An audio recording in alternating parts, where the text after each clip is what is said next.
Man, what's going on, everybody, man? It's your boy B. And this your boy Official Go Getter, man. Yes, sir, man. Hey, it's the Blueprint Table Podcast, episode 9. Man, if you've been rocking with us since episode 1, 2, 3, 4, 5, 6, 7, or 8, first, we just want to say thank you so much for tapping in. It's a lot of great stuff going on right now, just in the world. It's a lot of crazy stuff going on. And we've been having some amazing conversations over the last couple months. And we just appreciate the support, man. Yeah, man. I mean, shout out to Q, shout out to B, shout out to me, man. We've been here 9 weeks straight, man. Episode 9. B, how you feel, man? Is Man, episode 9? I mean, we all had a vision about a couple months ago, and now we're bringing it to fruition, and we living it out, man. So how does it feel? You tell me how you Man, I feel. feel good, man. I feel blessed. You know, life is good. Life is good. Since you guys have seen me, elevation has happened. You already know what time it is. The first episode we put out, we were talking about, building everything up, building up your side hustles while you have a 9 to 5. You know what I mean? Since the beginning of this podcast, I've started a new 9 to 5, then elevated, went from running a $20 million office building to now I'm working on a project worth, anywhere between 20 and 30 billion. You get what I'm saying? Yep. And, so that lets you know that in 9 weeks, a lot of stuff can happen. I ain't even gonna lie to you. A lot of stuff can happen. I feel the same way, man. I feel the same way, man. At the beginning of this, I was looking for that next income, and I ended up learning a new skill. I was looking for that new skill so I can find that next income, learning how to build websites. Now I got website clients, right? Got a whole new income to fund my trading and my investing, right? Now that's a whole nother source of revenue to help us get to the destination that we need to go. Of course. And and I want to say something too, man, before we get into it, because it really is a lot happening. We do want to bring y'all into our world a little bit. If you're just catching up with us from the 8th episode or the 7th episode, or even just this episode, you may not know who we are. You know what I'm saying? So I was gonna wait all the way to the end, but I think we should just talk about it, man. Do a little personal intro, man. Who is Official Go Getter, man, and why should people even be connected to you and watch you, man? Yeah, man. Official Go Getter, man. Official Go Getter is I'm somebody who preaches getting to the next level and envisioning your higher self and becoming it, right? I'm all about transformation, right? Physically, financially, and mentally, right? Me being transforming with the mindset, right? I ended up being somebody who was young, right? I ended up being somebody who I had hoop dreams, right? And I had dreams to be a basketball player. I didn't really have dreams to be a businessman, but I had to shed that and shed the environment that I was around and become something more, right? So I ended up changing my mental. Then I ended up getting to the gym, right? Went from a skinny little kid, right, to being somebody who's fit, right? I'm toned now, right? People recognize me, people respect me because I walk with my chest out. And then we get into the finances. I end up learning skills, I end up learning entrepreneurship, I end up learning content, I end up learning how to speak. Somebody who was timid can now sit in front of the camera and express himself and articulate himself at a high level, right? When it comes down to the finances and learning skills, I ended up applying myself without going to school and betting on myself, trading, investing, building content, building relationships. Now we're here at the Blueprint Table, and we're going. Yeah, it's a lot, And man. And I want to throw in too, man. When I met Official Go Getter a few months back, he was down in the South, and it seemed like now all of us is up here in Seattle, man. We recruited him, y'all.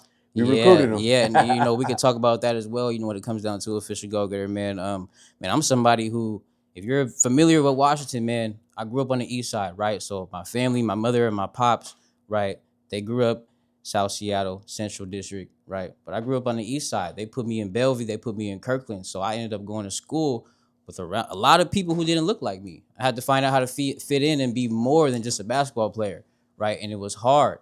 And then after living in the East Side, I ended up going to Federal Way. And now I'm in an environment that is low level, low vibrational. And now I'm having a whole bunch of, let's say, negative influences around me, right? The world is coming on me, right? And I'm trying to be a cool guy. I'm trying to fit in. I get caught up in fitting in again, but then I realize I snap out of it. That's not me. And that's where Official Go Getter comes from. I realized that if there was nobody that was going to be an example in the crew that I was around, in the environment that I was around, it had to be me. So I ended up taking myself from Federal Way and taking myself to a better environment to Seattle every day, man. That's about an hour and a half bus ride, man. I got a job out here. I created a life out here. And now I live out here. So that's Official Go Getter, man. B, tell me a little bit about yourself, man. Tell these guys what I already know the value, but Tell them about yourself, man. Yeah, I appreciate that. Man, you already know what time it is. So, my name is B, man. My name is Brandon Young. Born and raised Buffalo, New York, man. Shout out Bills. You see, I'm repping the Bills right now. Bills Mafia. And, similar to Official Go Getter, where I grew up in Buffalo, it was way more multicultural. But I'll bring it all the way back and say I was born into a family of entrepreneurs. My great grandmother, Lucy Hill Young, God rest her soul, she was a black business owner, black female business owner in the 50s. Started a church, started understanding how to build nonprofits and build communities. And she was a pastor of the church, black woman back in the 50s. You know what I mean? Was a pastor of a church. And now, even to this day, she has a street named after her in Buffalo, New York, right where our church stands to this day. Her son, my grandfather, Albert, he started a cake business in 1960. He went to culinary school, learned how to make baked goods, and was able to put his family on his back by doing that. My father, he inherited that business. And so, like I said, every single day of my life, I was surrounded by entrepreneurship. I became an entrepreneur myself right out of high school. I went to a performing arts high school, started as a musician, man. A musician. I played piano keys. And piano has taken me all over the world. I've been on a couple international tours.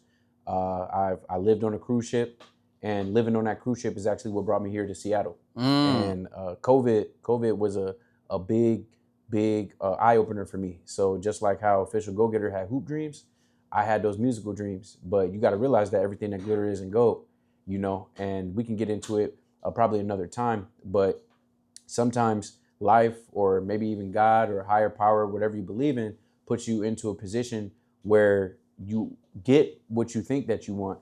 And then it actually, in turn, puts you on another path to do what you're supposed to actually do and what your purpose is. So I came here to Seattle, had to figure it out. Started off, my first couple jobs was just grunt work, man. I was scraping gunk out of gutters, into a bucket to get money to make the ends meet, because I couldn't play music because COVID shut everything down. Long story short, when I was working on all these homes with a remodeling company, I started getting interested in homes. You know what I mean? My dad's brother, God rest his soul, his name was Aaron Young, Casey, Uncle Casey. He was a real estate broker out in California all the way up until he passed away. And he used to be my inspiration.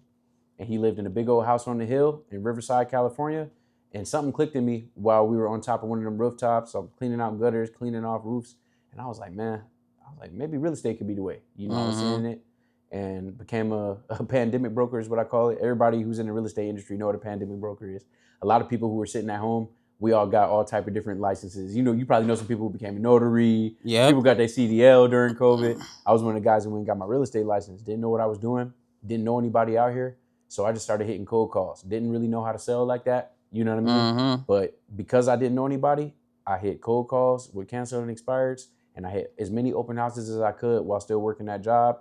I was teaching piano to little kids down in Bonnie Lake. If you're a Washingtonian, you know how far Bonnie Lake is. I was about to say, I didn't know you was all the way out Come there. on, man. I'm telling my real story, man. I mean, the people want to know. The people want to know who's talking. The reason why we can talk about business and I can talk about sales so much is that, right from my lowest point during COVID, I was able to take that, get the license, sell over $7 million in real estate, which is not a lot out here in Washington, but it's more than anybody had ever sold that I known. It was I was the highest selling salesperson that I knew. Made a good check. Did a couple of other entrepreneurial things, blew it, and then I was able to get it back. My sales acumen and my real estate experience. Got a job in property management, which led me to this beautiful building that we're sitting in right now. Was able to link with other entrepreneurs like our producer Q, and who linked me with Official Go Getter.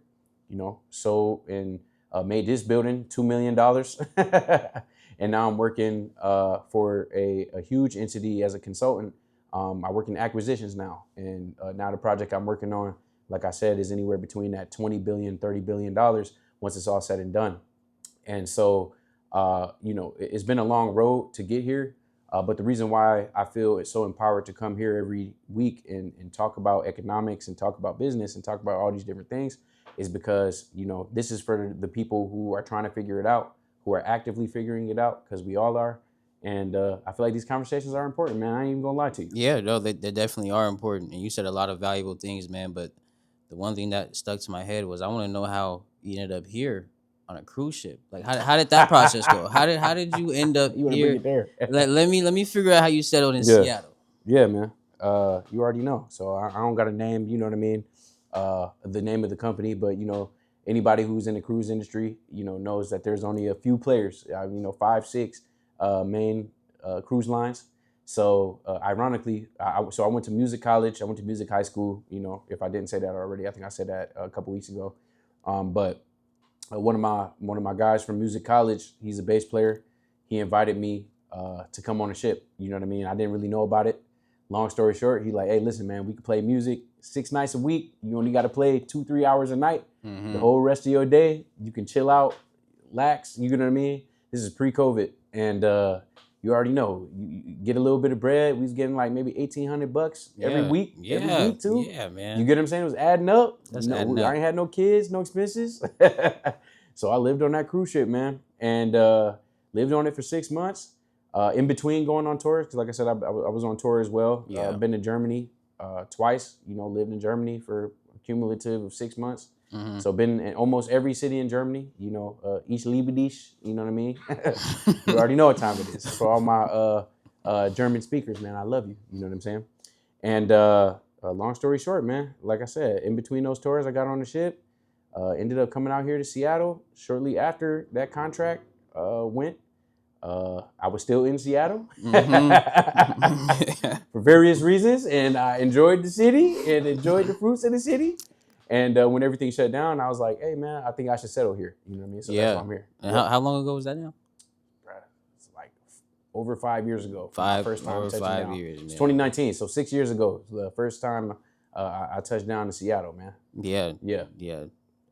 Well, that's a beautiful story, man. Yeah, I was gonna say we can get in the weeds of it. You already know. Yeah, man. nah. Everybody has a great life story. They do. They do. Yeah. No, I was curious, because a lot of people, like, with me, I'm born and raised here, and Q is also not from here. You're not from here. We meet a whole bunch of people who are not from here. So I'm always curious to know the story of how everybody settled here. Yeah, respect, man. Shout out to Seattle, man. A lot of people talk crap about it. Yeah. It's not perfect, just like any city you go to. It's just really not perfect.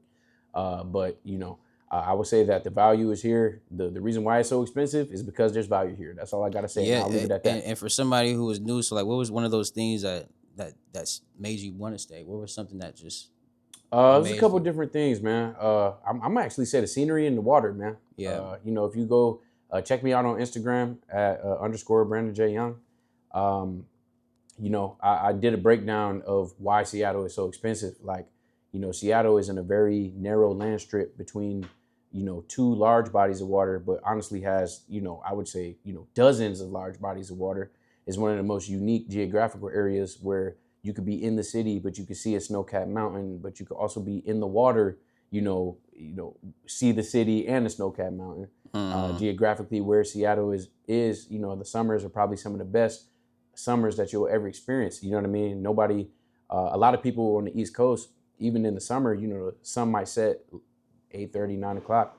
The sun still be up 9:45 out here. Yeah, You yeah. get what I'm saying? In the summer, you know what I'm talking about. Yeah, for 10 sure. o'clock, it'll be like you still see some sun. So, yeah, man. On top of that, good paying jobs, no income tax. There's a couple good things about the state. Like I said, everything ain't great, but Yeah, no, I man. personally, I had to learn that not everywhere is like Seattle once I traveled. Like, being here, Seattle has a whole bunch of opportunities. There's a lot of different, you just have everything here. So, it took for me to travel, go to different states, go to different cities, and to realize not everywhere is like home. And, that made me realize the value of Seattle, because I personally grew up here and used to talk down upon it, right? I was never somebody who was like, there was nothing really I felt to be proud of to be from Seattle, Yeah, respect, and it took for me to travel and to see all the things that you just said for me to come back. And this happened 2 years ago. And this is why I ended up coming down to the city, because I had a plan to move to Atlanta. Actually, I was going to leave the whole everything, and God had other plans and sat me down here. And when I had to sit back down here, I told myself, well, I never discovered my city.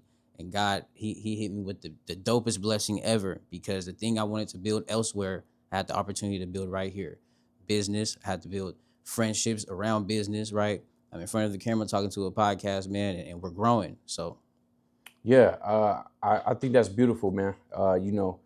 People who are sitting in your hometowns, I feel like it's a cliche, but the grass is green where you water it. So no mhm. matter where you go, you're gonna have to put some work in.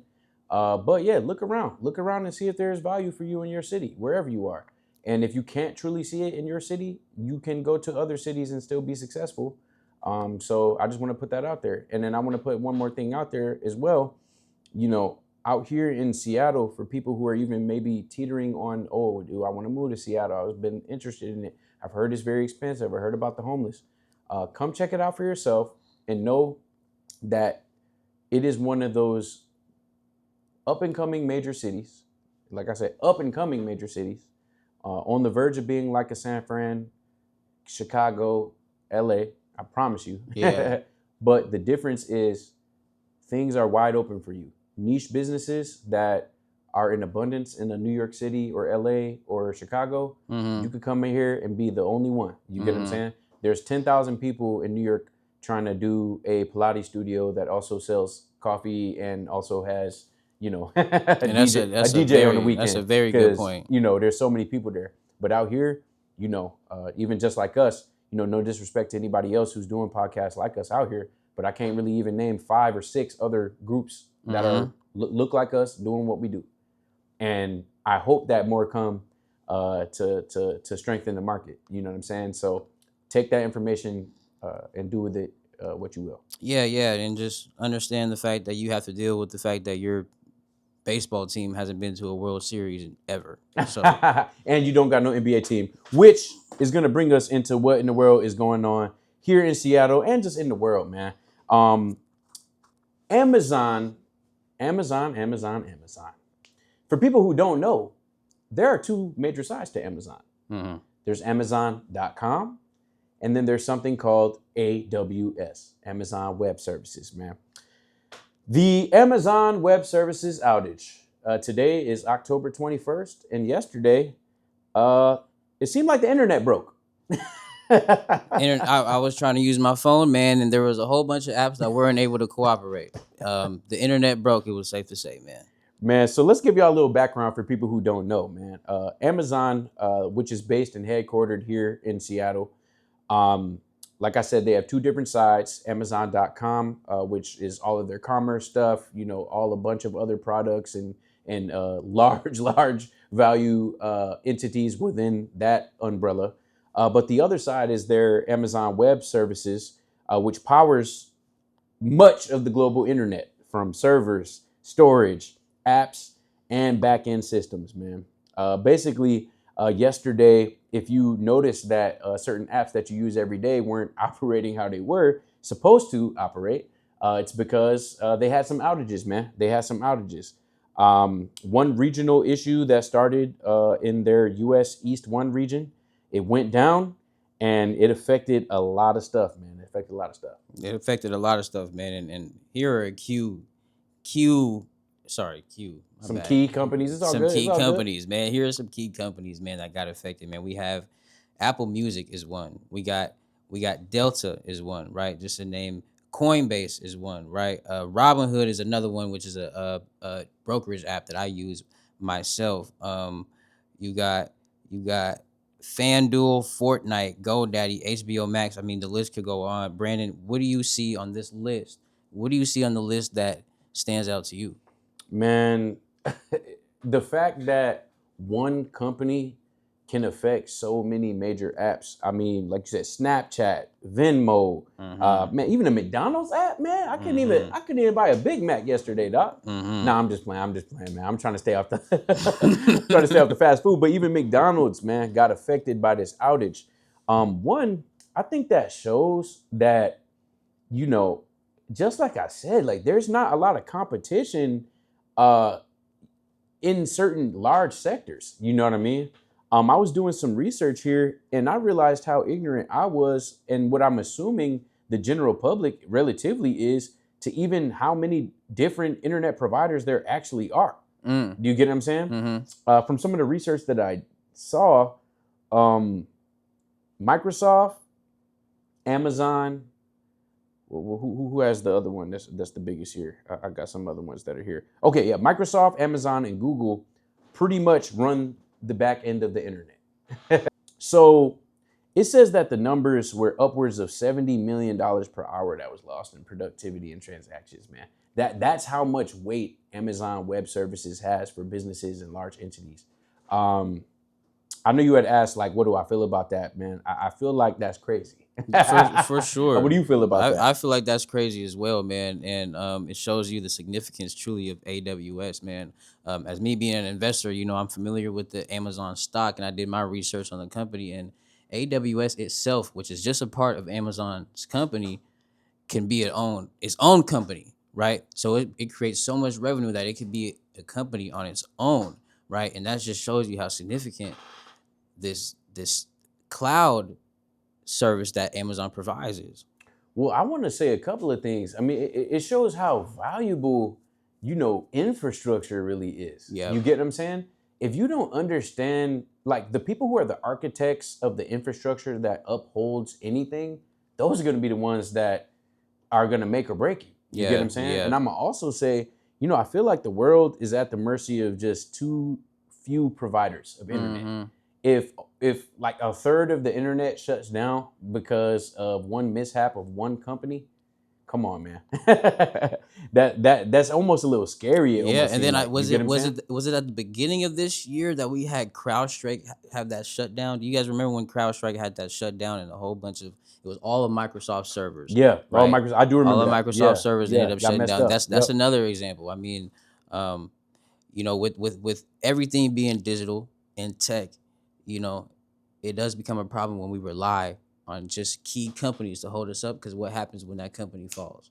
Correct. And another thing that shows is that if we have any back end architects, internet technology architects, cloud architects, there might be a lane for you. I'm not even gonna lie. That's I a know this good sounds point. crazy, but I can assume that a large amount of companies are going to be looking and seeing, okay, who can cover our cloud service? Who can be our IT architects?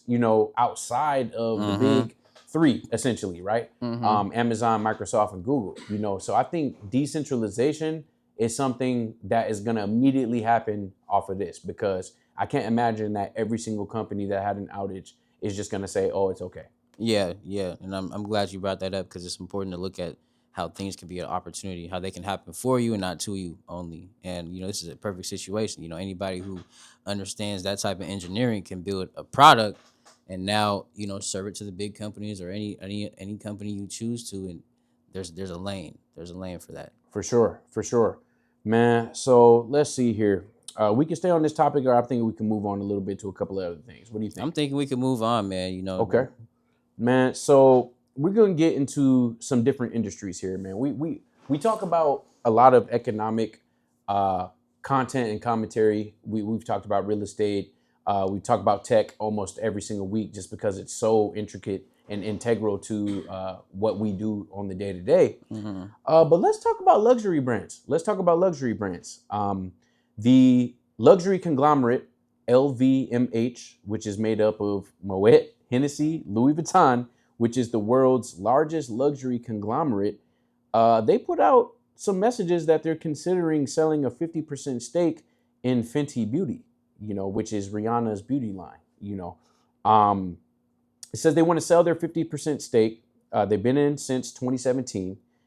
It says Fenty revolutionized cosmetics with inclusivity, and they generated about $450 million in sales last year, and they currently have anywhere between $1 and $2 billion valuations right now. So, just for the sake of the conversation, why on earth would a conglomerate want to sell something that is worth $1 billion? Yeah, man. I think they made what they made from it, and then it's an opportunity for them to cut down some potential losses in the long run, maybe, right? So Mm-hmm. now thinking about it, when Fenty came out, it was a big deal, right? And I haven't heard or seen about Fenty in years. I'm not a woman. You guys tell me how popular it is, but for it to be dying down, if the brand is dying down, I wouldn't be surprised if the company is making moves to save themselves in the long run, or maybe save some money, whatever the case may be. You know, they made their profit. LVMH, you know, they all those brands are they a certain type of quality, right? A Correct. certain Yeah. type of Luxury. Yeah. luxury and a certain type of status that comes with them, right? And I wouldn't be surprised if, you know, that status of Fenty died down because, like we talked about off camera a little bit, when it comes down to wearing brands that were pioneered by, you know, artists, you also have to rely on how popular that artist is at the time and how well they're doing. I was just So, about to say that, man, because when is the last Rihanna album that came out, man? The last one came out like almost 10 years ago. yeah. You get what I'm saying? And you know, Bernard Arnault, he is the owner of LVMH. He's not a guy who likes to lose money, man. He's one of the richest men on earth. I think he's about top 3 if he still is. Straight up. I mean, you know, I want to say I agree with that take. Like, that's a great take that you just had because, you know, even with billion-dollar valuations and revenue that is almost at $500 million, you know, these billion-dollar corporations only see one thing: profit or loss. And I'm sorry I gotta laugh, but it's just you know, it's crazy because that's all they see. that's all they see. They don't even see the number. It's like, if it's valued at 1.7 billion and that thing went down to 1.4, they like, hey, listen, bro, we might have to exit out. You get what I'm saying? Because, you know, we might be at the top of this thing here. And I want to go right back to exactly what you said. It's like, you know, this may be controversial, and hopefully the Rihanna Navy, Riri Navy don't come for us. But it's like, you know, how long can you ride your stardom? You know what I mean? Mhm. It's like, if your star is not as big with the music, which is what put you on, you know, can you just move full time into just cosmetics and that just be the thing, and you just continue to be at the top of that sector? Yeah. You know, it's tough. You know what I mean? Mhm. Because just like you said, you know, whatever got you there, it's like, maybe you shouldn't stop. I ain't gonna lie. Yeah, Yeah. I agree with that, man. And maybe this could be an opportunity for her as well. You know, if she wanted to come back out into the world and do a marketing thing, I could definitely see people being all over Fenty Beauty and her being able to get those sales straight to her, and that's her cut. Straight up, straight up. You know, and there's actually no shade to Rihanna at all because, Yeah. you know, she's literally built Yeah, something insane, you know, for herself and her family, to where, you know, her grandkids probably don't gotta work. So, you know, it could be that, you know. But I just think it just shows the principle of these big companies. You know what I mean? It's called an exit, y'all. It's an exit. You know, most people don't get into business dealings to stay there forever. They get in low and they sell while it's high. You get what I'm saying? And it really doesn't matter whatever the valuation is. They got into this business deal with Fenty Beauty in 2017. Was that 8 years? You know what I mean? Yeah. I feel like that's a pretty good exit. You know what I mean? I can't even lie to you. And that's a killer play you know, that they made. You know, they got up out of there, and then, you know, they got plenty of brands. They own a lot of those brands. And, you know, another thing that they do is they market those brands very well. They are a big status symbol in our day-to-day lives. Correct. If we walked in with Louis Vuitton right now, that they perceive us different, right? We attach some type of energy with Hennessy, right? A type of I can't Who put the just word on it. signed a deal with LeBron James, by the way. You know, He just so signed a deal with LeBron. you know, these brands are very valuable. The status of them are very valuable, right? So if the value is dying down on whatever they own, you know, I wouldn't be surprised that they're getting rid of it. But also, they got all these other brands who are doing so well. Yeah, It's okay for them to lose one. And let's name some too, because, you know, also, you know, it says here that LVMH operates pretty much like a private equity portfolio. They want all of the assets in that portfolio to kind of match together, right? So if one kind of start looking like it ain't as luxury and and it ain't fitting, they probably remove it. Let's talk about some of these brands they got. Obviously, Louis Vuitton, they got Dior, they got Fendi, they got Celine, they got Givenchy, they got Tiffany and Co. They got Christian Dior parfum. They got Moet, of course. They got Dom Perignon. They got Hennessy. They got Belvedere. They own Sephora. You get what I'm saying? Yeah. So, you know, We're talking walking in the Nordstrom down the street right now, $5,000 for a shirt. I've seen it. These guys own it all. These they own it all. You know, and that speaks too, man. You know, for the people who are trying to put your portfolios together, you know, there are different entities that we can look at and kind of mirror kind of the principles of what they use to put their portfolio together, to put our own portfolios together. I think, to be honest, there's something that Yeah, we can for learn from that. sure. For Okay, sure. so let me see here. Let me see here. Yeah, you can't ever go wrong learning from the greats, man. Look at what the greatest are doing and learn from that and apply it in your own way. But before we jump to the next one, I want to ask a question. Yeah.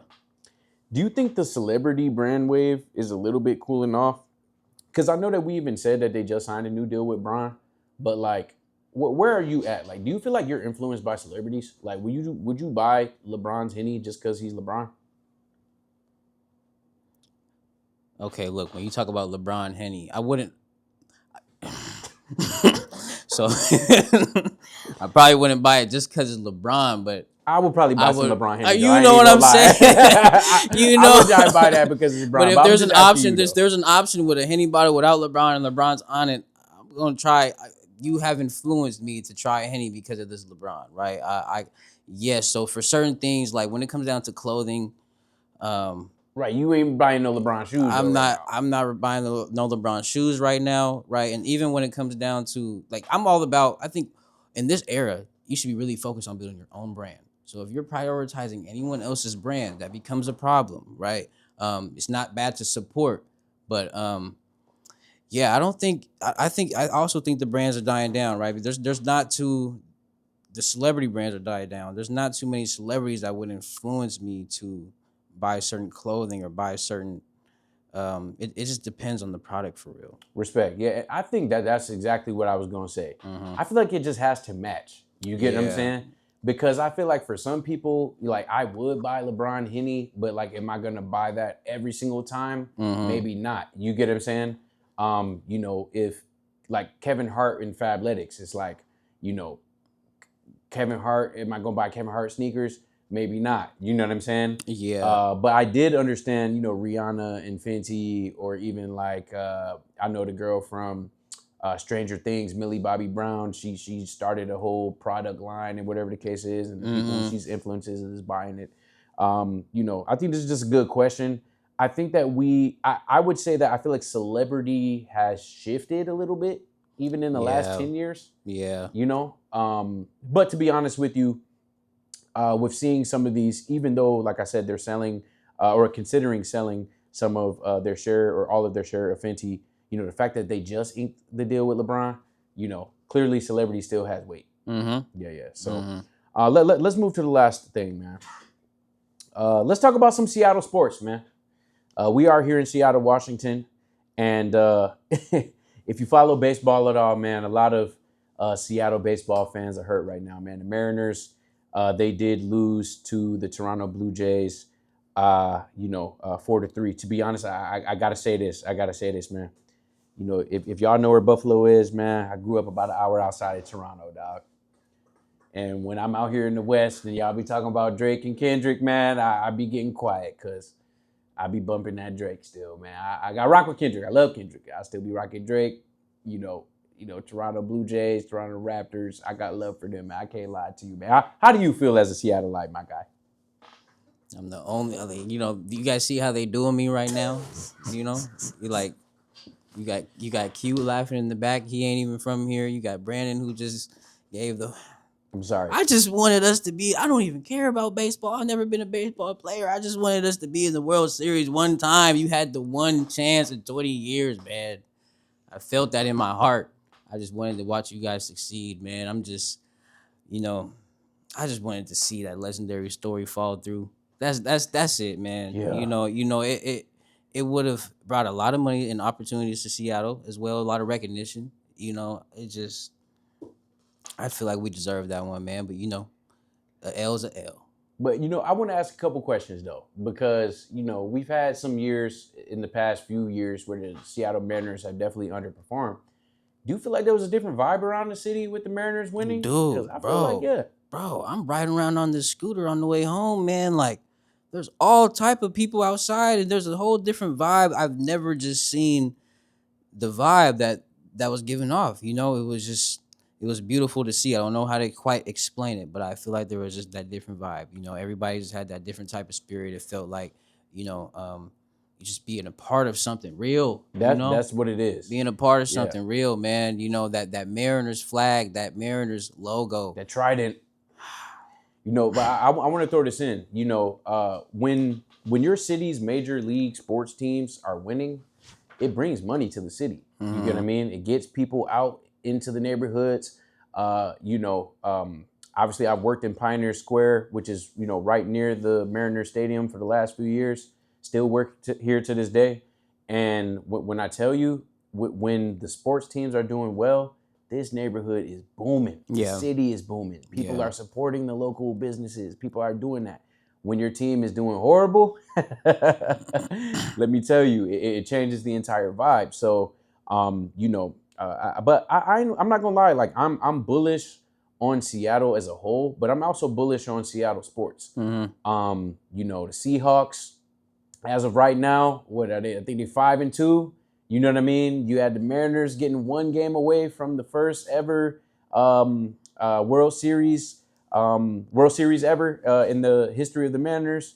You know, we got the WNBA team, the Storm. I went to the playoff game versus the Aces. Like we How was we didn't that? win. How We was that? we didn't win the series, but we actually won that game. And Yeah. actually, shout out to Skylar Diggins, man. She had a game winner. Yeah. I mean, it was crazy. So tell me about the atmosphere. And you know, a lot of people, they like to talk down on a women's game or whatever the case may be. Yeah, respect. Tell me about the atmosphere and how the vibe was going to a women's game. Let me tell you, going to a WNBA playoff game, I mean, it might as well have been just like an NBA game, to be honest with you. I can't lie. And like I said, I think that says something. When the team is winning, it almost don't matter what league. You know what I mean? When the team is winning, I'm talking about people support it. So, you know, man, all the major league teams in Seattle, man, shout out to y'all. And we're hoping that we can bring any championship, whether it be Kraken. Now it's Kraken's time now, but you know, whether it be Kraken, whether it be Storm, whether it be Mariners, whether it be Seahawks, you know what I mean? It's Seahawks time now too. But you know, you see what I'm repping right here. So, you know, I do support them, and I hope that Seattle sports can grow. I want to actually segue this into the second portion of this right here. Today also is the NBA tip-off. You know, we don't really talk a lot of sports on this channel, but it ties directly into economics. You know, do you remember the Seattle Supersonics? I was too young for the Seattle Supersonics. I was Respect. born in 03. I don't know when they left. I think they left like 07, 08, 07, Yeah, 08. yeah. So I remember I had a Ray Allen jersey. I still Mm-hmm. got it. I don't remember much about what it was like when they were here. Respect. That's why I even wanted to ask that. You know, I got to put it out here, man. Seattle wants an NBA team. NBA, you know, Adam Silver, who's the NBA commissioner. We applying pressure on the blueprint table, man. Bring the Seattle Supersonics back to Seattle, and I'm trying to tell you. Yeah, we need I'm it, trying to tell you, the city will support it. and we will. If we'll support a WNBA team the way that they did, I'm trying to tell you, win or lose or draw, bring the Seattle Supersonics back. This tip-off, the NBA begins an 11-year, $76 billion media rights deal with ESPN, NBC, and Amazon. Okay. You get what I'm saying? Okay. Where NBA games are going to be on Amazon Video. You get what I'm saying? Yeah. League sponsorship revenue is up to $1.6 billion as of the taping of this episode. I mean, you know, they're monetizing all over the board.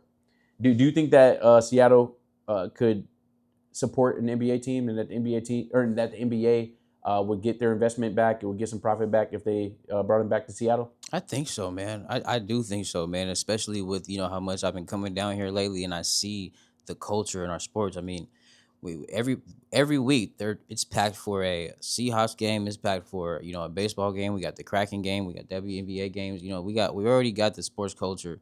And then with Amazon, I mean, they're out of Seattle and they're partnering with the NBA.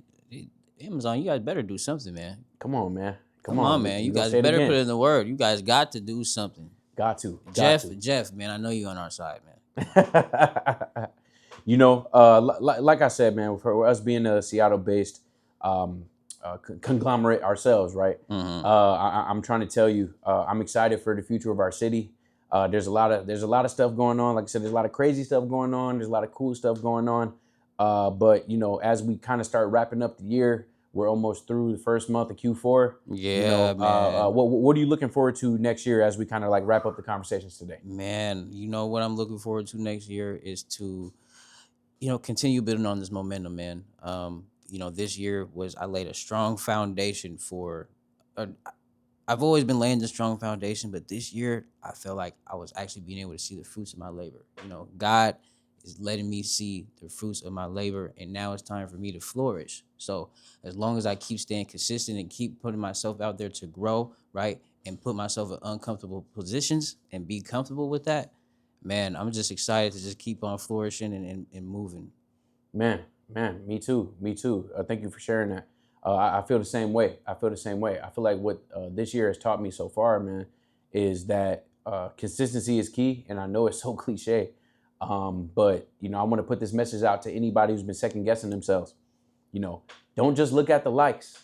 You can look at the analytics and everything like that, but post the content, make the sales calls, man. You won't make no money if you're not putting out marketing and you're not trying to make sales, asking for that sale.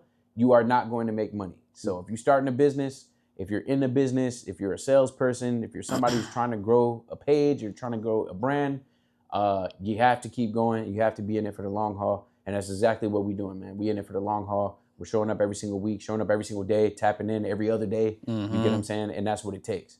It's relentless. It's not easy. It's going to suck for most of it.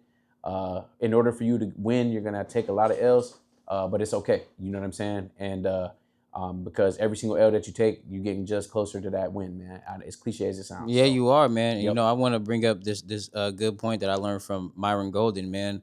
Um, a tree grows in two ways, man. Before you guys get to see it, before we get to see it on the outside, it's growing in the bottom at the roots, right? So it grows below the surface, and then it sprouts up above the surface, right? And that's how we gotta look at our lives, man. You gotta do the work at the dark, grow below the surface, so you can sprout up and shine above the surface. Straight up, straight up. And I want to make mention of some other cool stuff that we got going on. You know what I'm saying? Later this week, we will be interviewing an amazing real estate professional here in the Seattle area. We will be talking some real estate, talking first-time home buyer. We'll be talking her entrepreneurial journey. You get what I'm saying? So stay tapped in with us. And I promise you, man, I promise you, every single week we're going up. Tap in with us on Instagram as well. I'm underscore Brandon J. Young. Official Go Getter _. You get what I'm saying? Cue the studio behind the camera and the blueprint table, man. Tap in with us. Shoot us questions. Shoot us DMs. If you see something that you like, please comment on it, share, like, subscribe. And if you want to come up on a Blueprint Table podcast and have a conversation, whether it's to market whatever you got going on, whether it's just to have a conversation with us, tap in. We're taking these conversations and we're having them. No, we are, man. We are, man. And we can end it off just like that, man. It's been a great night. It's been a great conversation, man. I really want you guys to take inspiration and to not just look at us and be entertainment, but also look at us and know that there's a version of you within us, right? If you want to start something, I mean, we're here, we're 9 weeks in, man, and it started with a simple conversation, man. It started with me getting my haircut and I met Q, right? And it started with Q coming to get himself a spot in the building and meeting Brandon, right? And now we're here, man. So just stay diligent, stay true to the course, and you'll have your blueprint. Straight up, man. You already know what time it is, man. It's your boy B. It's your boy, Official Go Getter. Man, tune in with us next time, man. Peace.